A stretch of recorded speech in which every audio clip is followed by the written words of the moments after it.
Baru-baru ini viral video seorang pria dan wanita melakukan adegan intim. Video tersebut menuai sorotan warganet, pasalnya memperlihatkan belatung yang keluar dari organ intim si wanita.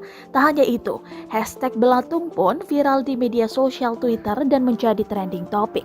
Beragam komentar warganet pun bermunculan. Ada yang menyebutkan si pemeran wanita telah meninggal dunia. Itu wanita meninggal ya? Salah satu komen netizen dengan nama akun disamarkan. Bahkan ada pula yang menyebutkan bahwa si pria seperti berhubungan dengan seorang mayat. Meski demikian, informasi dari warganet tersebut tak bisa dipastikan kebenarannya. Kini video yang diunggah akun Twitter @didin2022 itu telah dihapus oleh Twitter. Akun si pengunggah pun telah dihapus sehingga tak dapat ditemukan lagi.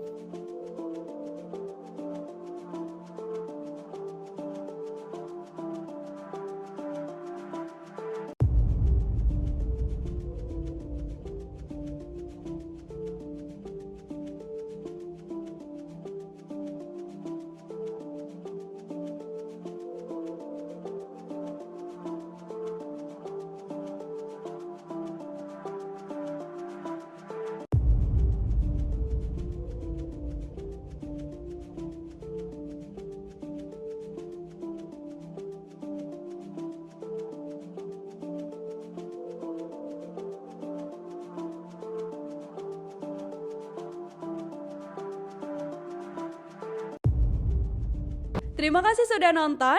Jangan lupa like, subscribe, dan share ya.